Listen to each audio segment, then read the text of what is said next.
Bonjour à tous et bienvenue dans la Brève sportive. Élément important dans le dispositif des Mers Fayet, Simon Adingra n'a pas été retenu pour disputer la CAN 2025. La faute à une baisse de régime en club qui lui a fait perdre son statut. Avec le mondial en ligne de mire, le joueur de Sunderland a été prêté dans les toutes dernières heures du mercato hivernal à l'AS Monaco en Ligue 1 française. Un championnat où il espère retrouver du plaisir, du temps de jeu et du rythme afin de s'ouvrir à nouveau les portes de la Céléfanto. Et ce, dès le prochain rendez-vous prévu en mars face à l'Écosse.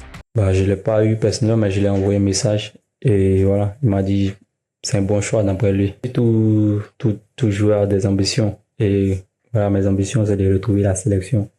À peine débarqué au pied du rocher pour paraffer son prêt jusqu'en fin de saison avec les Rouges et Blancs, Simon Adingra a pris part à sa première séance d'entraînement collective ce mercredi au centre de performance, histoire de se tailler une place de choix au sein du club monégasque. 74 jours après sa blessure, Wilfried Sango, sous les couleurs de Galatasaray, a fait son retour sur le terrain en Coupe de Turquie face à Istanbulspor le mercredi 4 février. Sango, qui avait débuté la rencontre sur le banc, est rentré en jeu à la 75e minute à la place de Mario Lemina. Le footballeur de 25 ans, qui n'avait plus joué depuis le 22 novembre 2025, après la 13e journée du championnat, a ainsi eu droit à 15 minutes et participé à la victoire de son équipe 3-1. Une bonne nouvelle pour les éléphants de Côte d'Ivoire qui ont été privés de l'un de leurs importants atouts en défense droite lors de la CAN 2025. S'il retrouve du rythme, Sango pourrait lui aussi fêter son comeback en sélection dès le mois de mars. Les éléphantes U20 seront face à la RD Congo dimanche prochain au stade Félix Houphouët-Boigny dans le cadre du 3e tour des qualifications pour la Coupe du Monde de leur catégorie prévue en Pologne. Pour favoriser une forte mobilisation autour de ce rendez-vous capital, la Fédération ivoirienne de football a décidé d'ouvrir gratuitement les portes du stade Félix Houphouët-Boigny au public. Pour accéder au Félicia, il faudra toutefois présenter un ticket à retirer dans toutes les mairies du district d'Abidjan ainsi qu'au stade Robert Champrou. D'ailleurs, les éléphantes ont dans un spot réalisé par le service communication de la FIF affirmé leur détermination à passer l'épreuve congolaise. Je remercie tous ceux qui nous soutiennent, qu'ils continuent à le faire. Et nous leur donnons rendez-vous le 8 pour ce match face au Congo qui est très capital. Au stade Félix Houphouët-Boigny. On promet de tout donner pendant le match du dimanche et on leur promet la victoire pour rendre fière la population. Le championnat de division 3 ivoirienne reprendra officiellement le week-end des 14 et 15 février 2026. La décision a été actée le mercredi 4 février à l'issue d'une réunion de reprise organisée par la Ligue de football amateur en présence des représentants des clubs sous la présidence de Issouf Diabaté, président de la Ligue. Les échanges ont permis de préparer la phase retour avec un accent particulier sur l'amélioration de l'arbitrage. Des superviseurs, anciens arbitres formés, seront désormais déployés pour officier les rencontres. Par ailleurs, les clubs ont été invités à privilégier les voies officielles de réclamation. Le président de la Ligue de football amateur a appelé à l'intégrité, au fair play et à la coopération afin d'assurer une phase retour plus sereine et structurée pour le développement du football amateur ivoirien.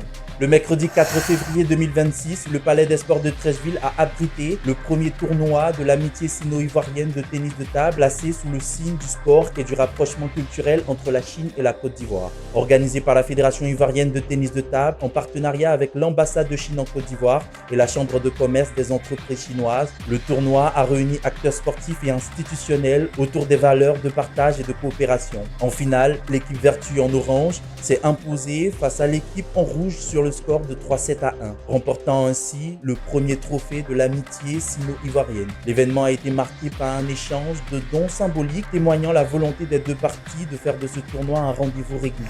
La saison 2026 de volleyball s'est officiellement ouverte avec la Super Coupe nationale disputée ce week-end. Une compétition qui a consacré le CO d'Ercat championne chez les dames et la SOA champion chez les hommes. Chez les dames, le club Omnisport d'Ercat s'est appliqué face à la SEC Mimosa en s'imposant sur le score de 3-7 à 1, décrochant ainsi la Super Coupe 2026.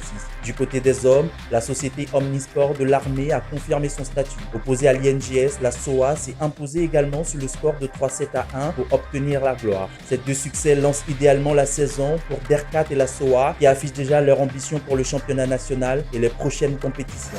Dans un duel, le plus grand n'est pas toujours le plus fort. Les parieurs peuvent en témoigner et cette vidéo peut être l'une des nombreuses illustrations.